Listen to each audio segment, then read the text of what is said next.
Tired of dealing with annoying flies, fruit flies, and gnats in your home? The Zevo Flying Insect Trap is your ultimate solution. Don't wait. Check out the link in the video description now to get your Zevo Flying Insect Trap on Amazon and enjoy a bug-free home today. What a disgraceful end to a disgraceful presidency. Rather than exit this presidential race with dignity, rather than show long-suffering Americans the respect we deserve, President Joe Biden hastily declared he's out. On social media, Joe Biden's ghosted us. LBJ, in 1968, this is not.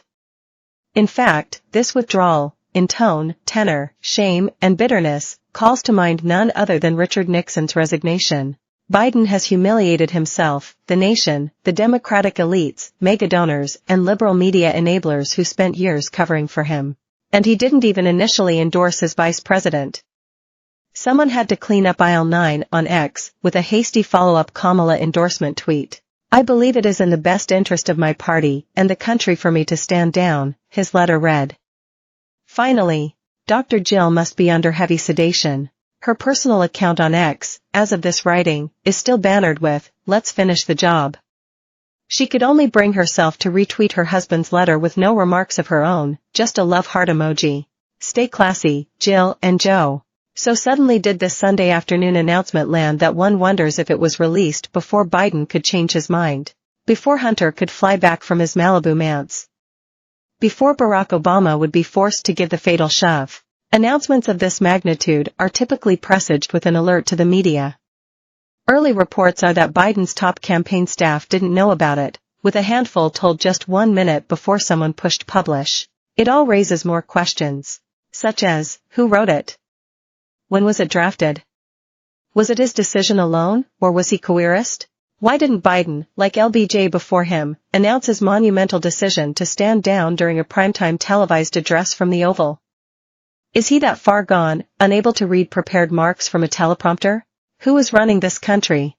This, truly, is the only question that matters. Yet in this boilerplate, thoroughly self-aggrandizing letter, in which Biden claims he's pulled an FDR with the American economy and says he's left the nation better than he found it, America has never been better positioned to lead than we are today, he says he's going to serve the rest of his term. Yes, Joe Biden's focus, something he has loose possession of from the hours of 10 a.m. to 4 p.m., is now on fulfilling my duties as president until January. Read this, my friends, in a hoarse Joe Biden whisper, he can't do it. This man has no business staying in the most consequential job on the planet. He has no business with access to the nuclear codes. He needs to resign immediately, turn the keys over to Kamala, and prep for what should be an in-depth investigation into the cover-up regarding his health and cognitive decline. Shame on the Obamas, the Clintons, Nancy Pelosi, and every lawmaker who knew the truth and kept quiet. Shame on every journalist who had FaceTime with the president and refused to break the biggest political scandal since Watergate. And shame on the Democrats if they tried to keep Joe in the Oval. He shouldn't be there one more day. Who in the White House press pool will finally confront this corrupt administration? It won't be the useful idiots in the liberal media such as Van Jones, who took to CNN Sunday afternoon to speak of Biden's honor in dropping out. The New York Times op-ed columns, surely in the pipeline for weeks now. Biden made a courageous choice. What Joe Biden just did is utterly extraordinary. The scale and scope of Biden's sacrifice. Obama, Biden's own personal Brutus, a patriot of the highest order. This was never about Joe Biden. No one cares if his feelings are hurt. This is about the safety and security of this country, which Biden, in his megalomania and greed, has compromised. So please, spare us. At the end of this ignominious letter, Biden condescendingly tells us that we just have to remember we are the United States of America. We know, Joe. We know. Remember is quite the word choice.